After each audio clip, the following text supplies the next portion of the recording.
नमस्कार दोस्तों, एक बार फिर से स्वागत है आपका हमारे चैनल पर। और आज हम बात करने जा रहे हैं भारत चीन पर। भारत और चीन में पिछले 4-5 महीने से तकरार चल रहा है और अभी हाल फिलहाल में मीडिया में एक और नई रिपोर्ट आई है जिसके अंदर कहा गया है कि भारत और चीन दोनों अपनी बॉर्डर्स पर भारी मात्रा में सैनिक तैनात कर रहे हैं। इस समय भारत में बाइकॉट चाइना प्रोडक्ट्स एक नई मुहिम बनकर उभरा है। दुनिया के महामारी के इस दौर में चाइना जहां अलग थलग पड़ता जा रहा है, फिर भी उसके भारत और अन्य देशों से कई विवाद सामने आ रहे हैं। आज के इस वीडियो में हम जानेंगे कि चीन के साथ भारत के 3 प्रमुख विवाद क्या है। वीडियो शुरू करने से पहले आप सभी से रिक्वेस्ट है कि चैनल को जरूर सब्सक्राइब कीजिए और हाँ, ये बेल आइकन दबाना ना भूलें। तो चलिए दोस्तों, वीडियो शुरू करते हैं। ईसा के जन्म से 500 साल पहले चीन के नामचीन फौजी जनरल सुन जू ने द आर्ट ऑफ वॉर नाम की किताब में लिखा था, जंग की सबसे बेहतरीन कला है कि बिना लड़े हुए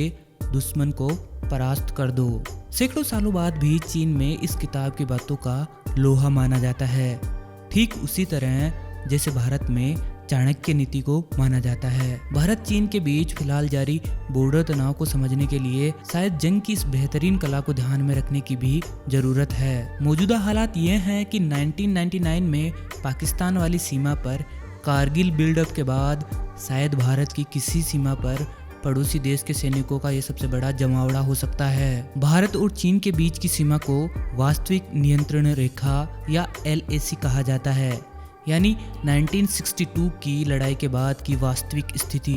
रक्षा मंत्रालय के सूत्र बताते हैं कि यह शुरुआत अप्रैल के तीसरे हफ्ते से शुरू हुई थी, जब लद्दाख बॉर्डर यानी लाइन ऑफ एक्चुअल कंट्रोल पर चीन की तरफ से सैनिक टुकड़ियों और भारी ट्रकों की संख्या में इजाफा दिखा था।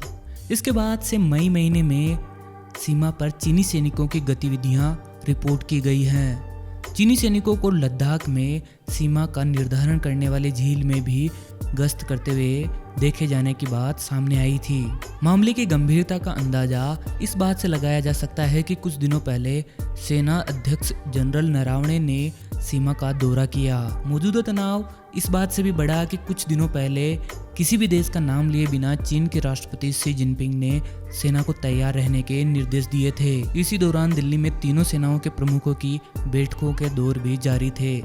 रक्षा मंत्री राजनाथ सिंह और राष्ट्रीय सुरक्षा सलाहकार अजीत डोभाल के अलावा उनकी मुलाकात प्रधानमंत्री नरेंद्र मोदी से भी हुई। मामले ने अंतर्राष्ट्रीय स्तर पर भी तूल पकड़ लिया जब अमेरिकी राष्ट्रपति डोनाल्ड ट्रंप ने भारत चीन सीमा विवाद में मध्यस्थता की पेशकश कर डाली। इन विवादों के बीच पहली प्रमुख वजह है सामरिक। 2017 में डोकलाम क्षेत्र में भारतीय और चीनी सैनिकों के बीच मुक्केबाजी, हाथापाई और छीना झपटी के वीडियो वायरल हुए थे और कई दिनों के बाद ये तनातनी खत्म हुई थी। भारत और चीन के बीच विवाद का इतिहास वैसे तो दशकों पुराना है, लेकिन ताजा तनाव की 3 प्रमुख वजह दिखती है।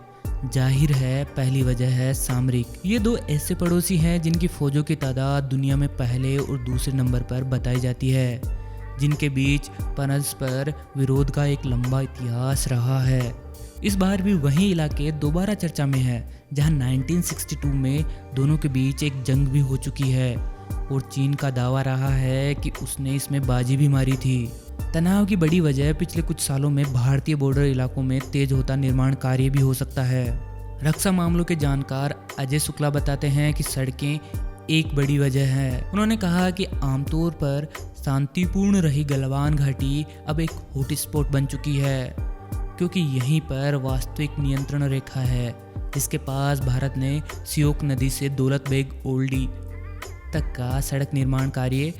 लगभग सभी जानकार इस बात से भी सहमत दिखते हैं कि चीन के बॉर्डर इलाकों में निर्माण और रखरखाव हमेशा बेहतर रहा है। सीमावर्ती इलाकों की मूलभूत सुविधाओं में भी चीन भारत से कहीं आगे रहा है। भारतीय थल सेना के पूर्व प्रमुख जनरल VP मलिक को लगता है कि चीन की बढ़ी हुई बेचैनी की एक और वजह है चीनी फौज का एक तरीका रहा है क्रीपिंग, यानी रेंगते हुए आगे बढ़ना।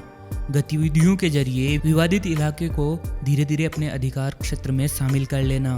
लेकिन इसके विकल्प कम होते जा रहे हैं, क्योंकि अब भारतीय सीमा पर विकास हो रहा है और पहुंच बढ़ रही है। पिछले 5 सालों में भारतीय सीमाओं को बेहतर बनाने में ज़्यादा ध्यान बढ़ाया गया है। पहले भी सीमा पर दोनों सेनाओं के सैनिकों में छोटी मोटी झड़पें होती रही है। डोकलाम के पहले भी 2013 और 14 में चुमार में ऐसी घटनाएं सामने आई थी, लेकिन इस बार की गतिविधियों का दायरा खासा बड़ा है।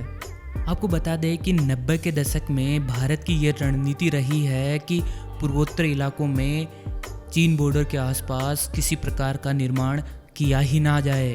भारत के नीति निर्माताओं और उस समय की सरकार का मानना था कि अगर किसी वजह से चीन भारत पर आक्रमण करता है और वह भारतीय इलाके में प्रवेश कर लेता है, तब उन्हें किसी प्रकार से कोई सड़क नहीं मिलेगी जिस रास्ते से वो भारत की तरफ बढ़ सके। इस वजह से वो ज़्यादा से ज़्यादा 10-11 किलोमीटर भारत के एरिया में आ पाएंगे और फिर वापस चले जाएंगे। लेकिन हाल फिलहाल में ये नीति पूरी तरह से बदल चुकी है। मौजूदा सरकार रक्षा मामलों में बहुत पैनी नज़र रखे हुए हैं। यहाँ तक कि भारत के रक्षा मंत्री राजनाथ सिंह ने संसद में ये बयान तक दिया कि भारत लद्दाख की 1 इंच जमीन चीन को नहीं सौंपने वाला। हाल फिलहाल में देखा जाए तो ये भारत की तरफ से दी गई एक कठोर चेतावनी थी। इससे पहले भारत की सरकार चीन के मामले में किसी भी तरीके से किसी बयानबाजी से परहेज करती थी। वास्तविक नियंत्रण रेखा पर बढ़ती कथित चीनी गतिविधियों का बड़ा कारण पुल और हवाई पट्टियों का निर्माण बताया जाता है, जिसकी वजह से भारतीय गश्तें बढ़ चुकी है। हाल फिलहाल में हो रहा है वो सामान्य नहीं है। हालांकि भारतीय सेना प्रमुख ने शुरुआत में कहा था कि इस तरह के मामले होते रहते हैं। सिक्किम की घटना का ताल्लुक गलवान घाटी में हुए वाकये से नहीं है, लेकिन हम ये मानकर चलते हैं कि ये सब मामले एक दूसरे से जुड़े हुए हैं। ये नहीं भूलना चाहिए कि जब भारत ने जम्मू कश्मीर के खास दर्जे को खत्म कर 2 नए केंद्र शासित प्रदेशों के नक्शे जारी किए तो चीन इस बात से खुश नहीं था। लद्दाख के भारतीय क्षेत्र में एक्साइज चीन भी था। आर्थिक वजह। दुनिया की सभी अर्थव्यवस्थाएं पिछले 5 महीनों से कोरोना वायरस के बाद के मंजर से जूझ रही है। चीन, अमेरिका, यूरोप, मध्य पूर्व समेत भारत और दक्षिण एशिया के देशों की न केवल विकास दरें अप्रत्याशित रूप से गिरी है, बल्कि बढ़ती बेरोजगारी और ठप होते व्यवसायों को पटरी पर लाने के लिए सरकारों को लाखों करोड़ों रुपए खर्च करने पड़ रहे हैं। ज्यादातर लोग इसकी तुलना 1930 के द ग्रेट डिप्रेशन से भी कर रहे हैं। इस सब के बीच 17 अप्रैल को भारत सरकार ने एक चौंकाने वाला फैसला लिया। केंद्र सरकार ने देश में होने वाले प्रत्यक्ष विदेशी निवेश यानी FDI के नियमों को उन पड़ोसियों के लिए और सख्त कर दिया जिनकी सीमाएं भारत से लगती हैं। नए नियम के तहत किसी भी भारतीय कंपनी में हिस्सा लेने से पहले सरकारी अनुमति लेना अब अनिवार्य कर दिया गया है। चूंकि पड़ोसियों में सबसे ज्यादा व्यापार चीन के साथ होता है, तो इसका सबसे ज्यादा असर भी उसी पर होगा। इस फैसले की प्रमुख वजहों में से एक थी चीन के central bank people's bank of China का भारत के सबसे बड़े निजी बैंक HDFC के 1.75 करोड़ शेयरों की खरीद। इससे पहले तक चीन भारतीय कंपनियों में बेधड़क निवेश करता रहा है। जानकारों का मानना है कि फौजी और आर्थिक ही वो क्षेत्र है जहां चीन अपना वैश्विक वर्चस्व कायम करने के लिए विदेश नीति को समय समय पर बदलता रहता है। कोरोना के बाद दुनिया के शेयर बाजारों में अफरा तफरी मची हुई है और चीन बड़े देशों की कंपनियों में निवेश कर रहा है। आप दक्षिणी एशिया को देख लीजिए। श्रीलंका, पाकिस्तान और बांग्लादेश में इंफ्रास्ट्रक्चर और टेक्नोलॉजी की बड़ी कंपनियों में चीनी कर्ज या निवेश मिल ही जाएगा। अब अगर भारत ने एकाएक अपनी FDI नीति में एक बड़ा बदलाव किया तो काफी संभव है कि चीन की विदेश नीति इससे थोड़ा असहज महसूस कर रही हो।